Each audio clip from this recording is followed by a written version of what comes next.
Hey, it's Tucker Carlson. You may have found yourself wondering recently, as the world slides closer to nuclear annihilation than any time in human history, why exactly are we at war with Russia? It seems like there's a pretty significant downside to this particular foreign policy decision, starting with economic collapse and ending potentially with extinction. So is there a good reason we're doing it? So many innocent young people have been killed. So many hundreds of billions of dollars have been wasted, some of them from the U.S. Treasury. So what's the point? Are we really doing this so the Biden family can repay its debts to the oligarchs who finance their beach house in Rehoboth? Are we doing it so our government can continue to lie about its illicit biolabs in Eastern Europe? So that flabby losers like Toria Nuland and Tony Blinken can feel like they're doing something important with their sad, empty lives? Really? Honestly, there's got to be a better reason for waging this, the most pointless war of all. What is it? Well, thankfully, we have an answer. The war against Russia, ladies and gentlemen, the war against Putin and for Ukraine is in fact a war for democracy. Watch and recall the motive. The President has said many times we're focused on what we can do to support Ukraine's effort to fight for their democracy. Democracy must prevail. The Ukrainian people are fighting the fight for their democracy and in doing so for ours as well. Assisting and helping Ukraine win this fight for democracy and freedom. And of course, Ukrainian President Zelensky understands that what's at stake in Ukraine is bigger than just his nation. It is literally a battle for freedom and democracy themselves. They are showing the world what an existential fight for democracy looks like. President Zelensky and the Ukrainians have changed the course of history for the better, and we unequivocally are with the Ukrainian people in their fight to remain a sovereign democracy. Unequivocally with the Ukrainian people to remain a democracy. It's a bipartisan view. Democracy must prevail. You just heard noted democracy expert Nancy Pelosi say, the daughter of the mobbed-up mayor of Baltimore. As Pelosi puts it, the Ukrainian people are fighting the fight for their democracy and for ours as well. That's right, for ours as well. Without Ukrainian democracy, in other words, we can have no democracy here. If the Ukrainians aren't free, neither are we. We must make sure they can vote in Kiev so we can continue to vote in Kansas City. It's really that simple. And yet tonight, we regret to tell you that we have a problem. It looks like they're not going to be able to vote in Kiev anymore. And no, for once, it's not Putin's fault. Democracy in Ukraine seems to be suspended by the world's foremost democracy advocate himself, Field Marshal Zelensky. Watch this. Чи будуть в Україні наступного року вибори? Це ж питання глобальне. І якщо ми переможемо, то будуть.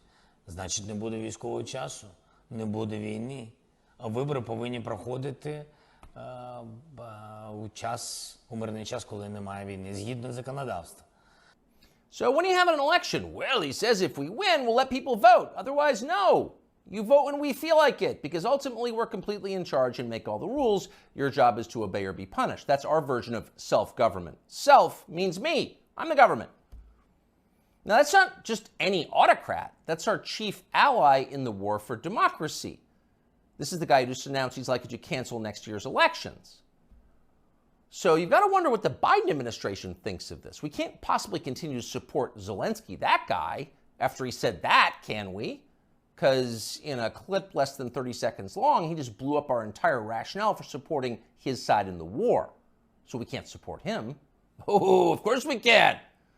And we will. Here's Joe Biden from yesterday reaffirming America's unequivocal support for Ukraine.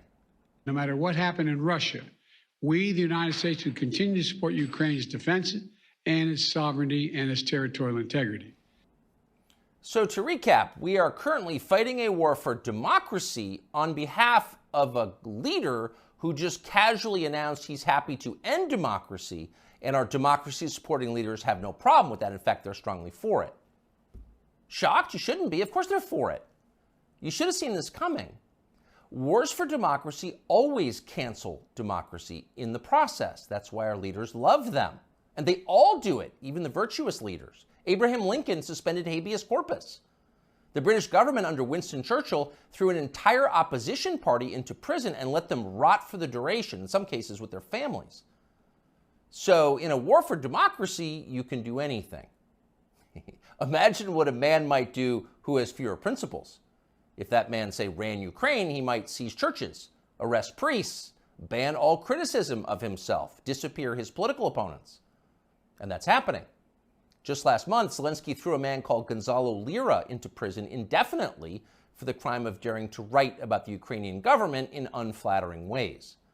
Now, what's interesting, what separates this from other such cases, is that Lira is an American citizen. So Joe Biden, who is quite a bit of SWAT, as they say in Ukraine, could have freed Gonzalo Lira within hours. But he didn't. He didn't want to. He didn't say a word about it. He remains in prison tonight. So that makes you wonder, what's the real motive here? When normal people see war, they see death and destruction, sadness and suffering. But that's not what demagogues see. They understand it differently. They know that war means power, mostly for them. During wartime, everything they do can be justified. War is the gravest of all emergencies. Imagine the COVID lockdowns times 1,000 plus drones. Once war breaks out, politicians become gods with the power of life and death. So in a peaceful democracy, you have to debate your political opponents in public, and that's tiresome. But in a war for democracy, you can just throw them in jail or have them executed. You can see that many in Washington are looking forward to that moment. And that may be why they so fervently support Joe Biden, even many Republicans, against a potential opponent, the only opponent who opposes the war in Ukraine. If you were to end the war, their power would evaporate. Last week, a whistleblower produced WhatsApp messages from Hunter Biden, proving that, at the very least, his father knew about his influence peddling businesses abroad and probably participated in them. Quote, "I'm sitting here with my father," Hunter Biden wrote to his Chinese partners demanding money. As much as anything reported about the Bidens over the last several years, this was the smoking gun. There it is, right there, in the message. That would have been enough to cripple a normal president. It would have been more than enough to keep a normal president from running for office again. But it had virtually no effect on Joe Biden. Most media outlets ignored it completely or tried to spin Biden's relationship with his son as some kind of moral victory. Quote, "The real meaning of the Hunter Biden saga, as I see it," wrote Nick Kristof of the New York Times, "isn't about presidential corruption, but is about how widespread addiction is, and about how a determined parent with unconditional love can sometimes reel a child back." He actually wrote that. And if you doubt it, you should know that view was common. Here's the take from ABC. The Hunter Biden story, the scandal, the this, the that, it's also the story of a father's love. And Joe Biden has never and will never give up on his son Hunter, and will never treat him lesser than. And so he is a father first. Take it or leave it. So a whistleblower produces a text message showing that Joe Biden was in the room with his son when his son was selling influence to an enemy power, the Chinese government. And ABC's take on it, Joe Biden is a father first. Take it or leave it. What accounts for a response like that? Well, that's the way you talk when you've got nothing to fear from an upcoming presidential election. You don't even bother to think of an excuse for your candidate because you don't need to. Your country has electronic voting machines. Joe Biden got 81,282,916 votes in 2020, and you're pretty sure he can do it again. In fact, you know he can. You're not worried. But actually, they should be a little worried. The people who control Joe Biden, Susan Rice and the rest, know they can continue to run our government, writing the press releases, formulating the policies, and they can do it effectively forever, as long as Joe Biden gets dressed in the morning. And of course, that's their strong preference. These are fervent opponents of change. But the one thing these people cannot control is aging. Joe Biden is old. He's 80 now. He will be 85 at the end of the next term. People imagine that old age is a long, predictable progression from acuity to permanent unconsciousness.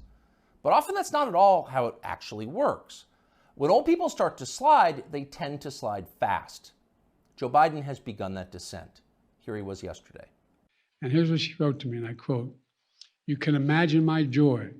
She called them right away, and the next day they sent someone out to survey her yard. As Beth wrote, this is the best thing that's happened to rural America since the Rural Electrification Act brought electricity to farms in the 30s and 40s. End of quote." End of quote. You weren't supposed to hear that. Joe Biden read the stage directions out loud. That's like eating the garnish that comes with your entree. You're supposed to know not to do that. Joe Biden no longer does. In a year or two, he will be gone completely, and there will be no hiding it. At that point, the Democratic Party will face a secession problem. If Joe Biden is reelected next year and then forced to leave office during his term due to disability or death, that means Kamala Harris will become president of the United States. And nobody wants that, not even her husband. In real life, nobody likes Kamala Harris. That's not an attack on her. In fact, it's possible to feel pity for someone who's so universally reviled. It is instead an observation of unchanging physical reality like gravity or photosynthesis.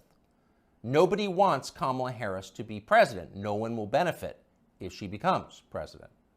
So logic suggests there's going to be a change. It's going to have to be somebody else. And whoever that person is going to have to enter the race soon, before the election, after Biden drops out. Who could that person be? We don't know, obviously. This is all just guessing. But we do know whoever that is will have to have two essential criteria. He'll have to be as shallow, ruthless, and transactional as Joe Biden is, and he'll need to have flattery skills that are so polished and advanced they'd be considered superior even in the Saudi royal court. And there's only one man in modern America who fits that description: Gavin Newsom, the governor of California, and perhaps not coincidentally, Joe Biden's new closest friend. "I am here, Mr. President," Newsom told Biden at an event the two did together last week. "I am here as a proud American, as a proud Californian, mesmerized by not just your faith and your devotion to this country and the world we're trying to build, but by your results, by your action, by your passion, by your capacity to deliver. I am mesmerized by you, Joe Biden." Imagine saying that as a compliment. You couldn't do it. Few human beings could do it. But Gavin Newsom had no problem at all. Those words rolled right off his forked tongue. He never stopped smiling. So if you're looking for the leader of the coup, there he is right there.